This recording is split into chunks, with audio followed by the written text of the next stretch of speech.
자, 안녕하세요. 한 주 동안, 한 학기가 아니라 한 주 동안 푹 쉬셨나 모르겠습니다. 많이 집에서 있으시니까 많이 힘드시긴 하시죠?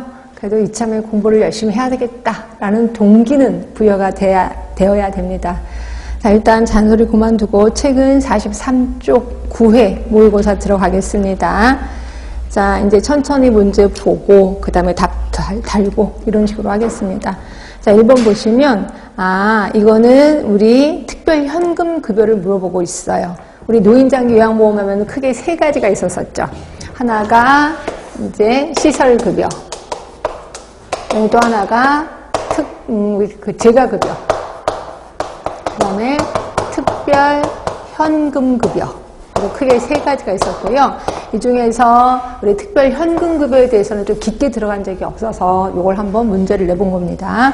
크게 세 개가 있었는데 가족 요양비, 특례 요양비, 그다음에 요양병원 간병비 세 개가 있었고, 문제를 보시면 천재지변을 어쩌저쩌고 하고, 그렇지, 가족 등이 장기 요양을 받아야 하는 자에게 지급되는 급여, 이렇게 돼 있어요. 그러니까 가족 얘기가 나와요. 그러니까 이거는 가족 요양비가 맞죠. 그래서 답은 1번인 거고, 그럼 다른 건 또 뭔데요? 이건 좀 들어가겠습니다.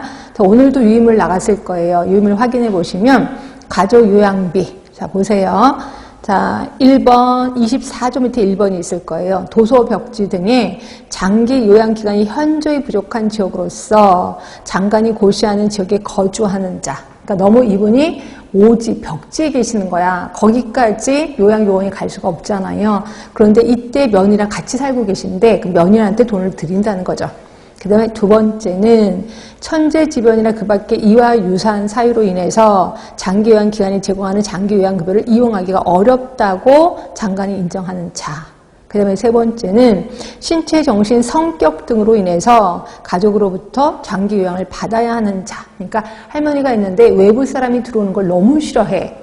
극혐이야. 이럴 때는 어떻게 외부 사람이 요양요원이 가갖고도 다치면 안 되잖아요. 그래서 이럴 때도 돈으로 며느리한테 드리는 거죠. 이게 가족 요양비. 그런데 비해서 특례 요양비는 뭐냐면, 자, 수급자가 장기 요양기간이 아닌 노인 요양시설에서, 우리 장기 요양기간 기억하시나요? 우리 노인복지법에 따르면 노인의료복지 기억하실 겁니다. 노인의료복지가 노인 요양시설, 노인요양시설, 그 다음에 노인요양, 정확하게 노인요양 공동생활가정, 노인요양 공동생활가정.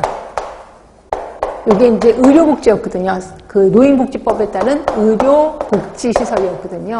여기 두 군데 중에 한 군데를 들어가셔야 되는 거야. 근데 여기가 아닌 다른 곳에서 지금 요양을 받고 있단 말이에요. 그러면 그분에게 특례 요양비라는 걸 드린다는 거죠. 자, 그런데 비해서 요양병원 간병비는 이분이 요양병원에 입원해 계시는 거예요. 요양병원에 입원한 채, 그러면 요양병원으로는 이게 요양비가 안 나가거든요. 이러다 보니까 요양병원에 계신다면 간병이 필요할 것 같아서 간병비를 드린다라고 보시면 돼요. 그래서 이 부분에 대해서 한 번도 시험 문제가 나온 적이 없어서 혹시라도 나올까봐 좀 더 깊게 들어간 겁니다. 그래서 1번의 답은 변함이 없이 1번이고요. 자, 2번 오렘 하면은 오렘의 자가간호 이론 기억하실 겁니다. 자가간호 요구, 자가간호 역량, 얘네들 간의 갭이 자가간호의 결핍, 이런 거였거든요. 자, 그러면 세 번째 줄, 이러한 오렘 이론을 중심으로 간호진단을 수립하려고 할 때 가장 올바른 것은, 그러면 자, 이게 1번 간호체계. 원래 오렘의 자가간호 이론하고 나면 자가간호 결핍이 있는 사람에게 간호체계를 설계한다라고 표현했거든요.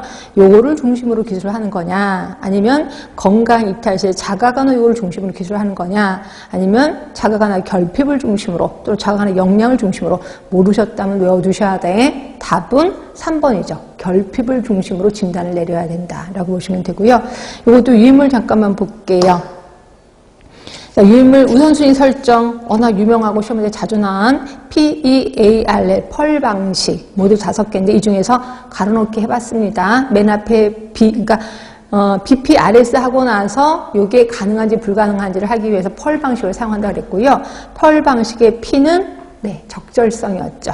그리고 경제성이 있고, 그 다음에 PEA의 A는 수용성이죠. 수용성.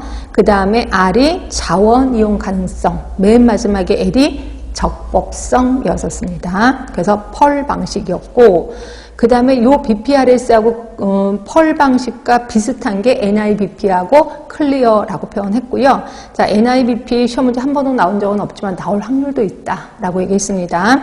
그러면 NIBP는 두 가지 갖고 보고 있죠. 동그라미 2번에 보시면 need, 이게 건강 문제의 크기입니다. 건강 문제의 크기. 그 다음에 impact, 이게 해결 방법의 효과. 결국 크기와 효과를 기준으로 우선순위를 설정해요. 이게 NIBP. 그리고 나서 이 우선순위 1순위가 과연 실행이 가능한지 불가능한지를 하기 위해서 클리어 방식을 사용하는 거죠. 클리어의 C는 지역사의 역량입니다. 역량. 그 다음에 L은 합법성.